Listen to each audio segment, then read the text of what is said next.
الشغل ما بيقفش على حد، بس الشغل بيبقى احلى بحد واجمل بحد تاني واسرع بحد تالت، بس هو ما بيقفش على حد. طب ما تحلم، هو انت بخيل في احلامك؟ يعني انت حتى في طموحاتك وانت بترتب بخلان على نفسك تنطلق. واضح ان في تحضيرات وتجهيزات.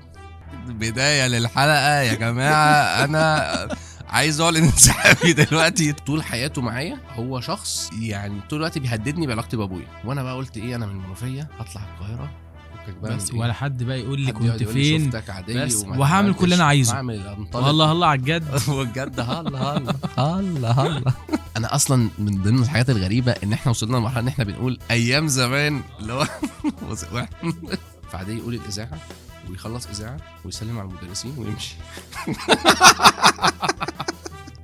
انا جاي يا جماعه مش جاي احضر اصلا، انا جاي اخلص الاذاعه اروح. انا كنت ببقى مستغرب اللي هو الناس كلها ما بتيجي تهرب بتنط بتعمل ده بيطلع من بوابه، ده بيطلع بيسلم على المدرسين. خلصت المهم. انا جيت خلصت يا جماعه.